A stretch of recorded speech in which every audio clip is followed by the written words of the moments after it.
If you've got a problem with my family, you say it to my face. Otherwise, take your complaint and go back inside." The white neighbor smirked as the police cruiser pulled up to the curb, its lights painting the quiet suburban street in flashes of red and blue. This was a Saturday afternoon in Maple Grove, a quiet suburb where nothing was supposed to happen.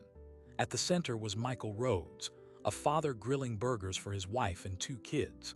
The complaint was a simple noise disturbance, but what unfolded in the next 3 minutes would expose a deep, unspoken tension simmering beneath the perfect lawns. Because when the officers approached, they had no idea who they were really dealing with, or why the man in the apron was about to change everything. Michael Rhodes had spent 32 years navigating war zones and diplomatic minefields, but this was his sanctuary. The backyard of their 3-bedroom colonial was his peace treaty with normalcy. His wife, Lena, set the picnic table. Their teenage daughter, Chloe, scrolled her phone in a lawn chair. Their son, Marcus, practiced pitching into a net. The soundtrack was sizzling patties, classic soul from a small Bluetooth speaker, and laughter. To them, it was perfection. David Miller watched from his kitchen window next door. His own yard was silent, meticulously trimmed, a monument to control. The music was an invasion, the laughter a provocation. He'd already texted the neighborhood group chat. "Does anyone else have to listen to this racket?" When no one responded, he dialed 911. His complaint was precise: a noise disturbance, a possible violation of Local Ordinance 15-7. He omitted that the noise was a family enjoying a sunny day. He certainly didn't mention the family's race. The Maple Grove Police Department dispatched Unit 27. Officer Dan Jenkins, 24 and 6 months out of the academy, drove. His partner, Sergeant Maria Flores, a 15-year veteran, rode shotgun. The call was low priority, another suburban squabble. Jenkins mentally rehearsed the ordinance. Flores watched the peaceful streets roll by, her instincts quietly alert. These calls were never as simple as they sounded. When the cruiser rolled to a stop, David Miller was already at the property line, arms crossed, a picture of aggrieved citizenship. He pointed decisively toward the Rhodes' backyard. The officers approached the fence gate. The scene they saw was utterly ordinary, even idyllic. But they were trained to assess threats, and the script for this interaction was already being written by the complainant. Michael saw them first. He didn't stop flipping burgers. He gave Lena a look, a silent shift in his posture that she recognized instantly. The casual father evaporated, replaced by a man assessing a new perimeter. Chloe put her phone down. Marcus stopped throwing. Officer Jenkins opened the gate. "Afternoon. We received a complaint about excessive noise." David called from behind them. "It's been going on for over an hour. The music, the yelling. I have a right to quiet enjoyment." Michael slid the burgers to a cooler part of the grill and turned, barbecue tongs still in hand. His voice was calm, neutral. "Officers, the music is at a reasonable level. We're having a family cookout. It's a Saturday afternoon." Jenkins nodded, protocol taking over. "I understand, sir. We just need to check it out. Could you turn the music down, please, just as a courtesy?" This was the expected resolution. Comply, de-escalate, move on. But David Miller wasn't satisfied. "A courtesy? This is a violation. I want it documented. I want a report filed." He was leveraging the system, using the officers as his enforcement tool. Sergeant Flores had been quiet, her eyes moving from David's smug expression to Michael's controlled calm, to the tense faces of the family behind him. She spoke for the first time, her voice level. "Sir, we've addressed the complaint. The music will be lowered. That's typically the end of it." "So that's it?" David challenged, his voice rising. "They get a slap on the wrist. What about my peace? What about the property values?" The subtext hung in the air, thick and ugly. Michael's expression changed. It wasn't anger, but a profound, weary recognition. This wasn't about decibels. Lena stepped forward, her voice tight. "We are not loud. Our children are playing. We are in our own yard." David scoffed. "It's always the same story." That was the line. The unspoken script was now spoken. Officer Jenkins, sensing the shift but locked in procedure, turned back to Michael. "Sir, if we could just get your name and ID for the report since the complainant is insisting." A standard request. A moment of profound decision. Michael Rhodes looked at the young officer, then at the sergeant, then at his neighbor, who was watching with triumphant anticipation. This was the crossroads he'd seen coming from the moment the blue lights appeared. He could comply, become another line in a biased report, a statistic in the barbecue while black file, or he could change the entire equation. He slowly placed the barbecue tongs on the grill lid. He wiped his hands on his world's best dad apron. And then he reached not for his wallet, but for the leather folder sitting on the patio table next to his lemonade. "My identification," he said, his voice dropping into a register of pure, quiet authority that made Sergeant Flores stand straighter. He opened the folder, removed a single card, and held it out not to the junior officer, but directly to Sergeant Flores. Her eyes dropped to the card. The color drained from her face. She blinked, then looked sharply at Michael, then back at the ID. The official Department of Defense seal. The photograph of Michael in Army service dress blues, and the line beneath his name that changed everything: General, United States Army. 4 stars. The air left the backyard. Officer Jenkins, confused by his partner's reaction, leaned in to look. His own jaw went slack. David Miller, still behind them, strained to see. What is it?" Sergeant Flores snapped to attention, a reflex drilled in by a career that respected the chain of command. "General," she said, the word crisp and clear, echoing in the sudden silence. Michael Rhodes, still in his apron, gave a slight, acknowledging nod. The man next door had called the police on a noise complaint. He had just discovered he was lodging a complaint against one of the most senior officers in the entire United States military. The game was over, and the real reckoning was just beginning. The word hung in the air, rewriting the entire scene in an instant. David Miller's smug certainty shattered. His brain refused to process the information at first. "General," the man in the silly apron flipping burgers. The math didn't compute. He took an involuntary step back, his arms uncrossing, falling limp at his sides. The blood drained from his face, leaving a pale, waxy mask of dawning horror. He had not just called the cops on a noisy neighbor. He had summoned law enforcement to investigate a United States 4-star general. The sheer, catastrophic scale of his error began to open up beneath him like a sinkhole. Officer Jenkins was still struggling to catch up. His training had covered respectful interaction with veterans, maybe a retired colonel in the community, but an active-duty general, a 4-star.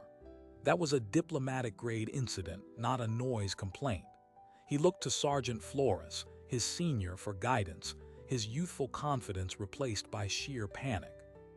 Sergeant Flores held the gaze of General Rhodes. Her mind was moving at tactical speed. Protocol was out. Procedure was out. This was now a matter of national security, chain of command, and monumental professional courtesy. Her hand, which had been resting casually near her duty belt, fell to her side in a formal posture of respect. "General Rhodes," she said, her voice firm but deeply respectful. "My apologies for the interruption, sir." Michael gave a single, slow nod. He did not smile. The warmth from moments before was gone, replaced by the calm, impenetrable authority of a man who commanded hundreds of thousands. "Sergeant," he acknowledged. Then he turned his eyes to Officer Jenkins. The young man visibly stiffened. "Officer." "Sir," Jenkins managed, the word cracking slightly. David Miller finally found his voice, a thin, reedy sound. This is a mistake, that's Yuka." Michael's attention shifted to him. It wasn't a glare. It was a cool, assessing look, the kind he might give a map before a campaign. The weight of that gaze was physical. David's protest died in his throat. "The identification is valid, sir," Sergeant Flores stated, cutting off any further argument from David. She was now operating as a buffer, protecting the dignity of the situation. She handed the ID back to Michael with a two-handed gesture of respect. "Thank you, Sergeant," Michael said, slipping the card back into its leather holder. "Now, you came here on a complaint of excessive noise. You've assessed the situation. What is your professional determination?" He was putting the ball back in their court, but on a completely different field. This was no longer a citizen being questioned. This was a senior officer debriefing subordinates on their operational judgment. Flores took a breath. "Sir, my determination is that the noise level is consistent with reasonable residential activity. No violation is observed. The complaint appears," she chose her next word with precision, "unfounded." David made a choked sound. "Unfounded," Michael repeated, letting the word settle. And the complainant's insistence on filing a report, his comments about property values. Sergeant Flores's jaw tightened. She could not lie. "Noted, sir, and inappropriate." Lena Rhodes finally stepped forward, placing a hand on her husband's arm. It was a signal both of support and of caution. The mom was reigning in the general. "This is our home," she said to the officers, her voice shaking with controlled emotion. "We've lived here for 4 years. We pay our taxes. We mind our business. Our children should be able to laugh in their own backyard without the police being called." Chloe had her phone out now, not scrolling but recording discreetly at her side. Marcus stood close to his sister, his young face a storm of confusion and anger. Officer Jenkins, desperate to somehow salvage the situation, turned to David Miller. "Sir, the matter is closed. You should return to your property." But David was trapped. Retreating felt like an admission of guilt. Staying felt like standing in a spotlight of his own making. His social capital in the neighborhood, his sense of superiority, it was all evaporating in the afternoon sun. "I want his information," he blurted out, a last desperate grasp for control. "For my records. I have a right to know who my neighbor is." Sergeant Flores's eyes flashed with warning. "That is not how this works, sir." Michael studied David for another long moment. Then he did something unexpected. He reached into the leather folder again. He didn't pull out his military ID. He pulled out a standard white business card. He walked forward, past the 2 officers, and held it out to David Miller. David stared at it like it was a live grenade. "Take it," Michael said, his voice low and even. "My name is Michael Rhodes. My rank is general. My job is to defend this country and its principles. One of those principles is that a man's home is his castle." He paused, ensuring every word landed. "You have my information. Now you have a decision to make about what kind of neighbor you want to be." David's hand trembled as he took the card. The plain cardstock felt heavy. He looked at the embossed lettering, General Michael T. Rhodes, United States Army, an office Pentagon address. It was terrifyingly real. The power dynamic had not just shifted, it had been inverted and launched into orbit. The officers were no longer arbiters. They were witnesses to a profound personal reckoning. The complainant was no longer a victim. He was exposed. And the subject of the complaint was no longer just a dad at a grill. He was an institution unto himself. Sergeant Flores knew the scene needed to be closed. "General, ma'am," she said, nodding to Michael and Lena, "we'll be leaving now. Again, our apologies for the disturbance." She shot a final, definitive look at David Miller. "Sir, this incident is concluded. Do not call again for this matter." She gestured to Jenkins, and the 2 officers began to walk back toward their cruiser, their exit starkly different from their arrival. The walk of shame was not theirs, but they carried the heavy weight of having been instruments in it. David Miller stood frozen, the business card pinched between his fingers, watching the police leave. He was alone now, across the fence from the family he had tried to report. The music had been turned off.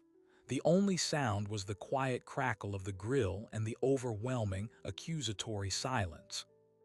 He finally turned and stumbled back toward his house, unable to meet anyone's eyes. The sliding door closed behind him with a soft, definitive thud. In the Rhodes backyard, the silence continued. Lena let out a long, shaky breath. Marcus broke first. "Dad, are you in trouble?" Michael's posture softened. The general receded, the dad returned. He walked over and put a hand on his son's shoulder. "No, son, I'm not in trouble." He looked at Lena, at Chloe, who had stopped recording, at his family. "But I think our quiet Saturday might be over." Because Chloe, her journalist instincts ignited, was already looking at the video on her phone. 45 seconds of pure, explosive drama. The tense approach, the demand for ID, her dad's calm reveal, the sergeant's stunned general, the neighbor's crumbling face. It was all there. She held it up. This is going everywhere." Michael looked at the small screen, at the captured moment of his private life colliding with his public identity. He knew what she meant. In the digital age, truth didn't just set you free. It went viral.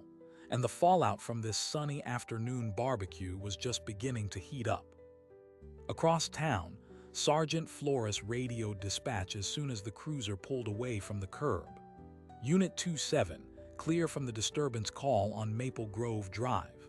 She paused, then added, "A necessary cover for the earthquake that had just occurred. Situation resolved peacefully."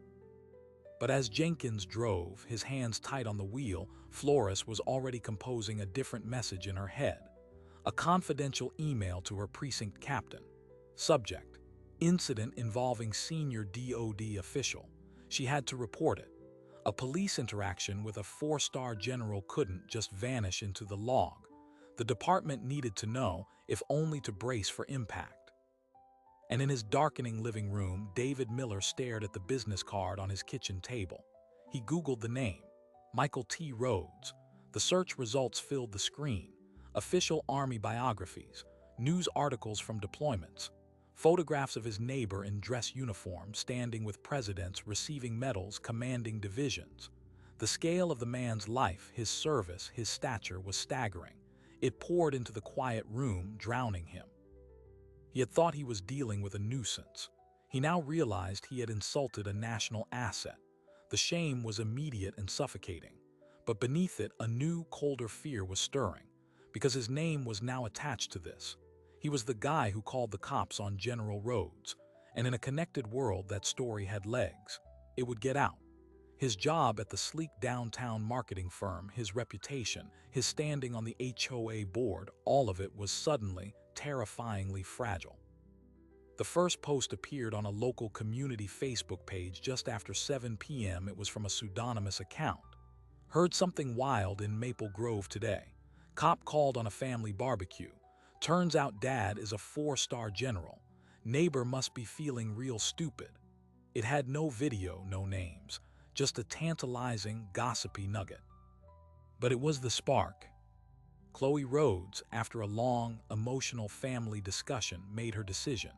At 8:47 p.m. from her private account with all identifiers removed, she uploaded the video.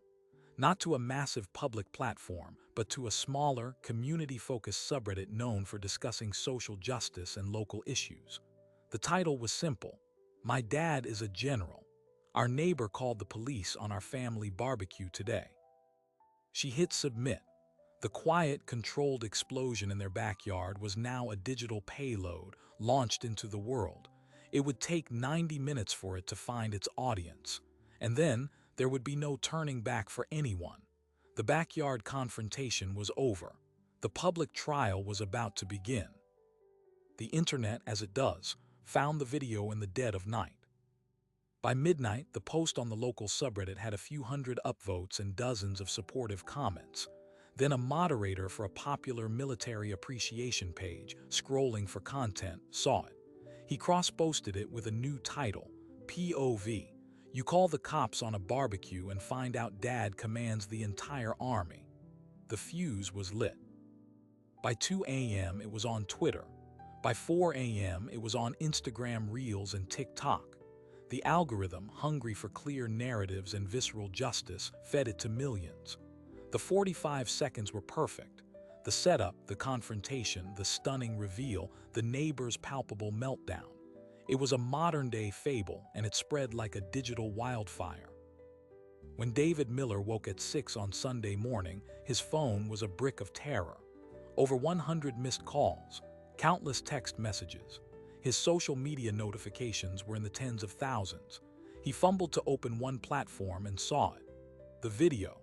His face, Chinese letter, Chinese letter, Chinese letter, Chinese letter, captured in high definition during his most arrogant and then most horrified moments.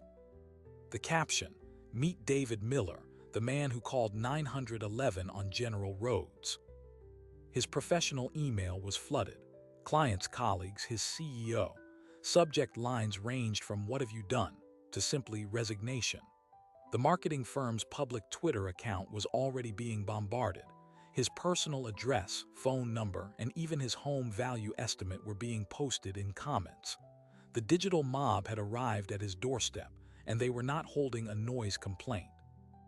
At the Rhodes house, the phones began ringing at 7. First friends, then local news, then national outlets. Michael had anticipated this. He had instructed his family not to answer unknown numbers, and he had already placed a call to the Army's Public Affairs Office at the Pentagon. He was, technically, a sitting four-star general in a viral political incident. The military machinery had to engage. By 8 a.m., a statement from the Department of the Army was being drafted. It was a tightrope walk, express support for a distinguished officer and his family, reaffirm values of equality and service, while avoiding any comment that could be seen as criticizing civilian law enforcement or influencing a potential private legal matter. It would read, in part, "General Rhodes is a decorated officer of impeccable integrity. We are aware of the incident and are confident local authorities handled it appropriately. The privacy and security of his family are our paramount concern." But the story had already split into multiple, raging currents. The first current was pure human drama, the satisfying downfall of a petty neighbor. Memes were created. David's face was photoshopped into ridiculous scenarios. His employer's Yelp page was flooded with one-star reviews. The second current was more substantive, a fierce debate about racial profiling and barbecue while black. News analysts dug into the history of such calls. Studies were cited showing Black Americans are far more likely to have police called on them for everyday activities in white neighborhoods. The video became a case study. Was David Miller racially motivated? He never said a racist word in the clip. But as one commentator put it, he didn't have to. The script was written long before he picked up the phone. The third current was institutional, the police response. Sergeant Flores's confidential email had landed in her captain's inbox at 5 a.m. By 7. The Maple Grove police chief was on a conference call with the city manager and the mayor. They had a public relations grenade with the pin pulled. Their officers had acted correctly in the moment, but the narrative was that they had been wielded as a weapon of harassment. The chief decided on a preemptive, transparent move. At 10 a.m., he held a brief press conference. "We are aware of the video circulating online," he stated, looking sternly into the cameras. "We have reviewed the initial report and the officer's body camera footage. Our preliminary finding is that our officers conducted themselves professionally and resolved the situation appropriately once all facts were known. However, the underlying complaint that prompted the call raises serious concerns. We will be conducting a full review of the incident, including the nature of the 911 call, to ensure our policies against bias-based policing are upheld." This was a bombshell. The police were not just defending their officers, they were opening an investigation into David Miller's call. The phrase bias-based policing was a bureaucratic term that carried the weight of potential legal consequences. And then the fourth current erupted, changing everything. It came from an unexpected source, the Maple Grove Homeowners Association. At 11 a.m., the HOA president, an elderly woman named Barbara Higgins, gave an interview to a local news station.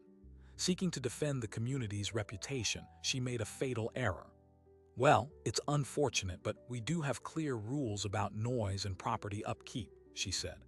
And while General Rhodes is certainly a hero, the rules apply to everyone. The neighbor might have been overzealous, but he's not wrong to want peace and quiet. The backlash was immediate and brutal. The HOA's social media pages were inundated. But more importantly, Barbara's comment unleashed a flood of testimony from other Black and minority families in Maple Grove. A hashtag began trending, Maple Grove While Black. Dozens of stories poured out. A family asked for ID while unloading groceries into their own home.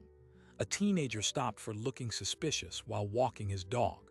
A woman reported being followed by a security guard while house hunting.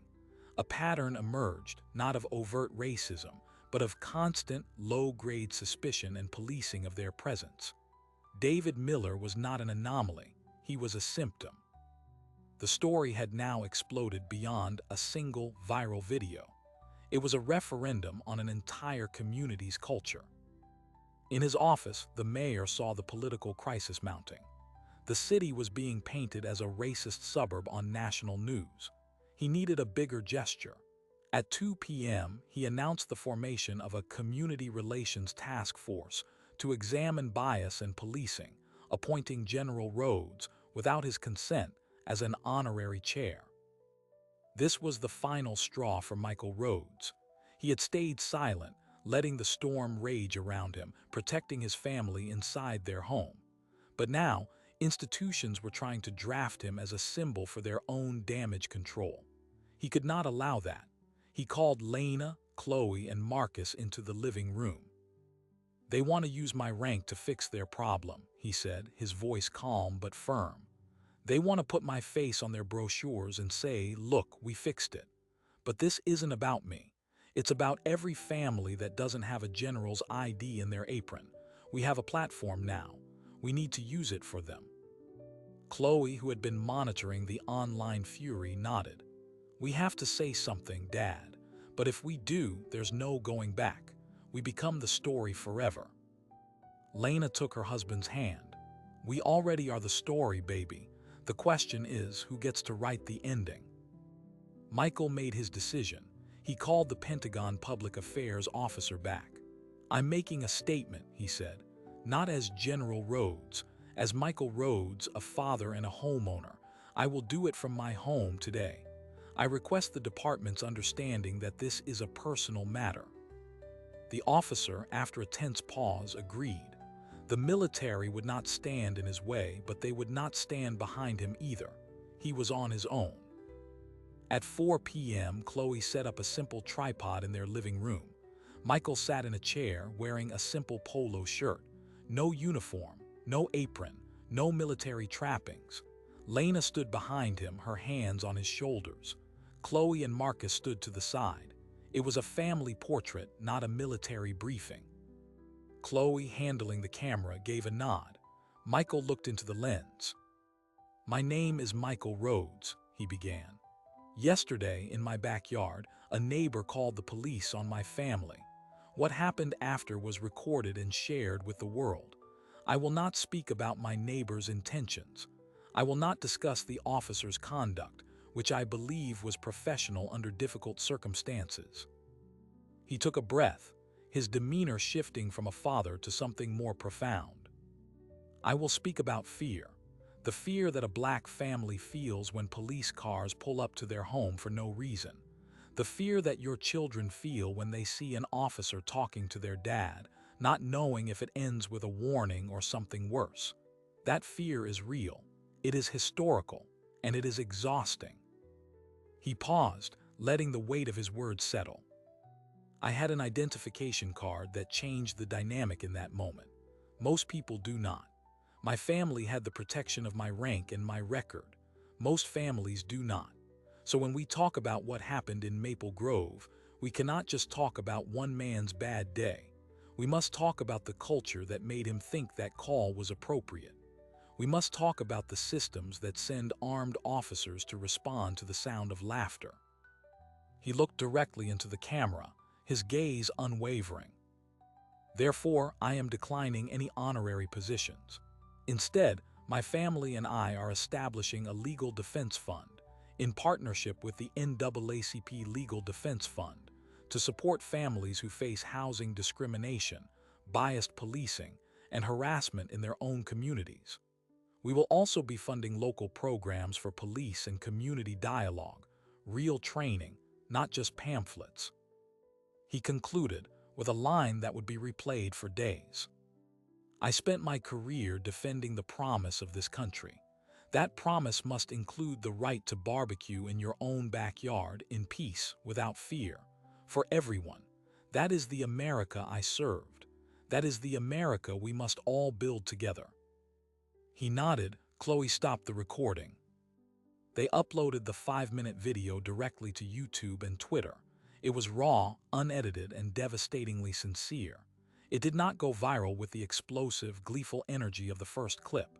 It spread with a slower, deeper, more respectful gravity. News anchors played segments of it on air, often silent afterwards. Politicians quoted from it. Community leaders praised it. In his dark living room, David Miller watched it. He saw the man he had tried to humiliate speaking with a grace and purpose he could never comprehend. He saw the family united. He did not see anger. He saw resolve. It was worse than anger. It was a mirror, and he could not look away from the small, petty reflection he saw in it. The Maple Grove police chief watched it and knew his internal review was now a national litmus test. The mayor watched it and realized his task force was already obsolete. And the Pentagon watched it. At 7 p.m., an official statement was released. The Department of Defense is proud of General Rhodes's lifelong service. His personal statement reflects the core values of integrity and selfless service we instill in all our personnel. We support his efforts to foster community dialogue and understanding. It was a full, unprecedented endorsement. The military had his back after all. The story was no longer about a backyard barbecue. It was about a national reckoning triggered by a single, quiet man with a grill and a badge. The battle of narratives was over.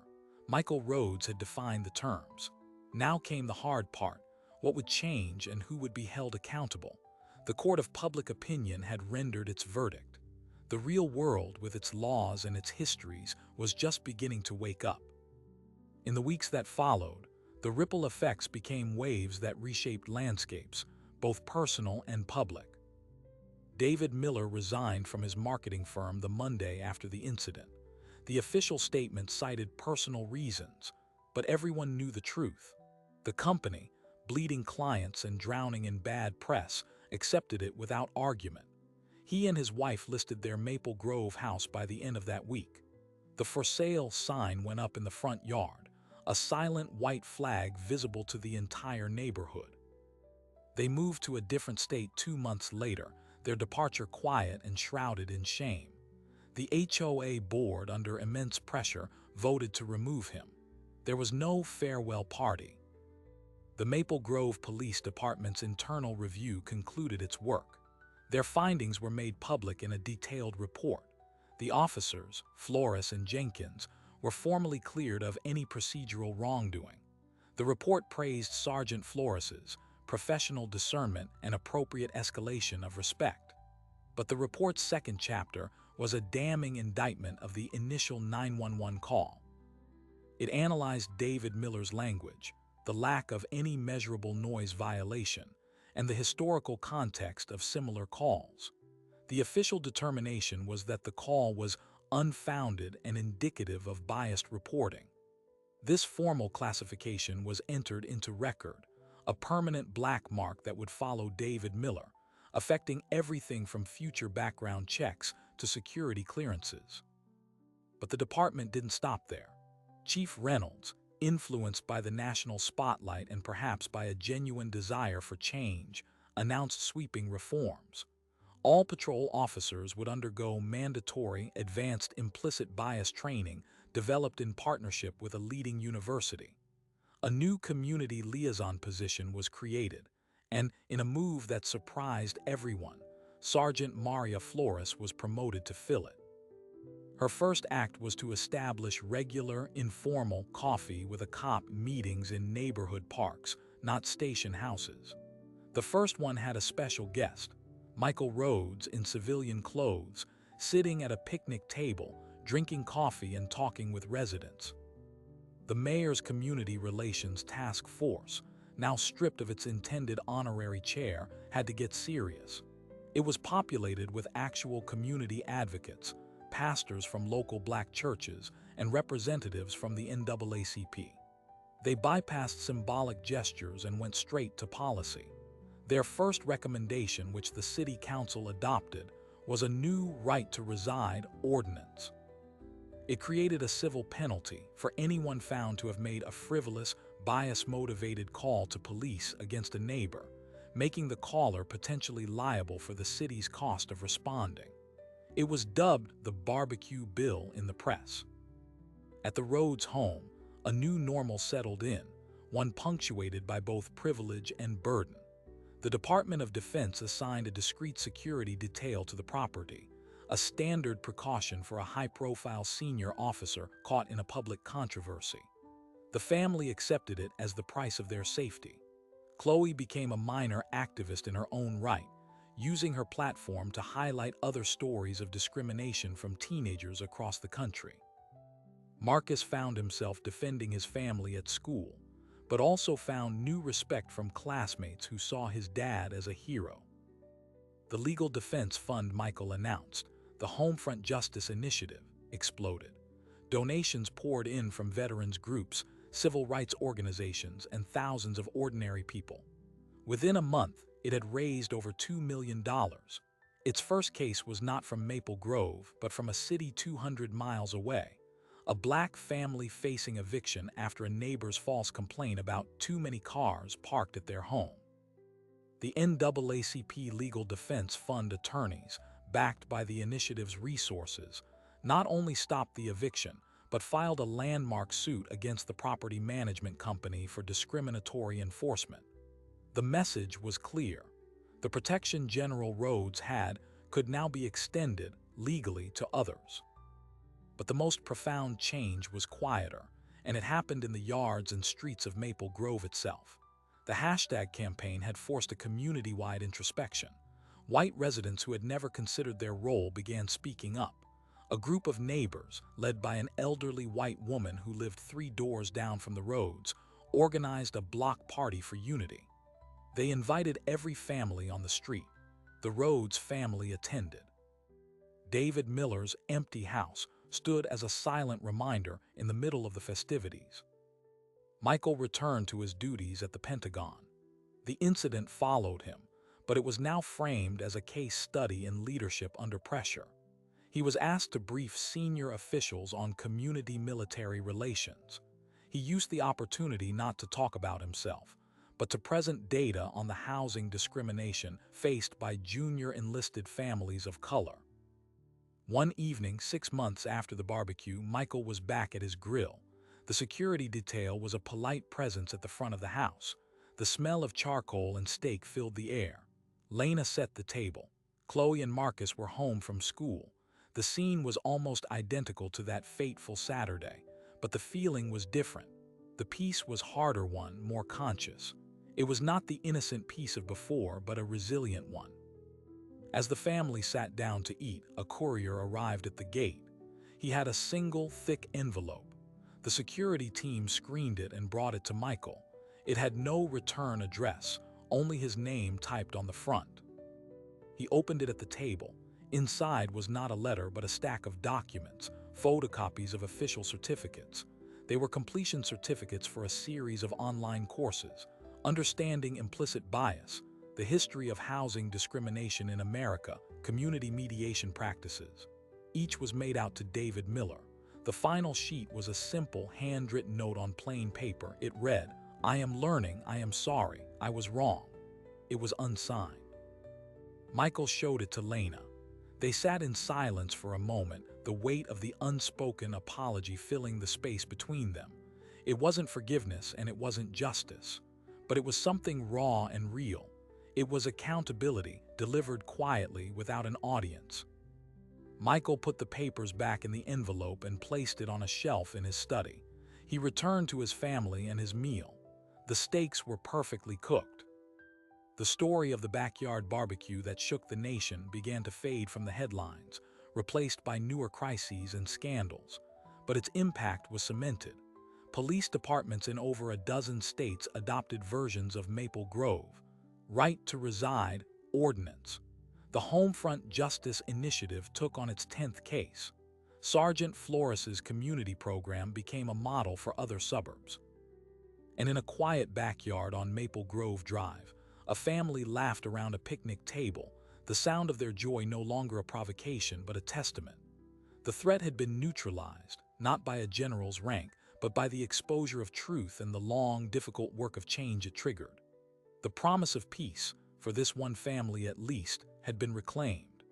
But the battle for that same peace for every family in every backyard was a campaign far from over.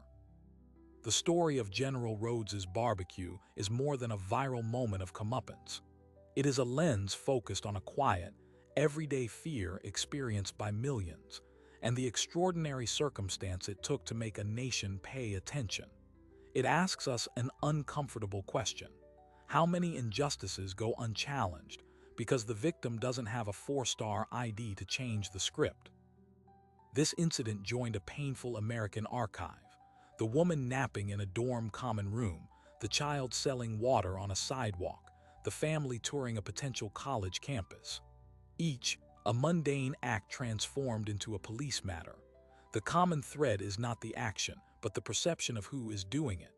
The presumption of guilt, of not belonging, that hangs in the air long before the first siren is heard.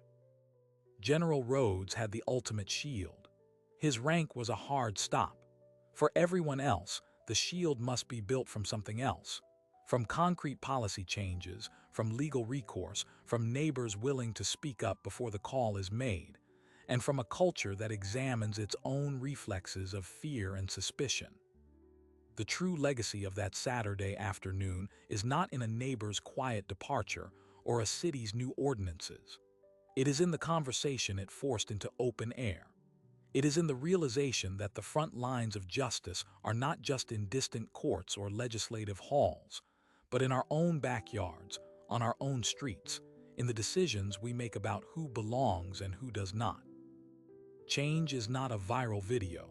It is the slow, unglamorous work that happens after the views stop climbing. It is the training session a police officer attends, the ordinance a city council debates, the awkward conversation between neighbors, the choice to question a bias instead of acting on it. The Rhodes family, through their grace and their resolve, turned a moment of profound invasion into a platform for that work. They reminded us that the right to simply be, without fear, is the most fundamental right of all. If you found this story compelling, leave a like to support this channel. Subscribe so you don't miss our next deep dive into the moments that define us, the conflicts that shape our communities, and the people who quietly change the world from their own patch of grass. The next story is already waiting.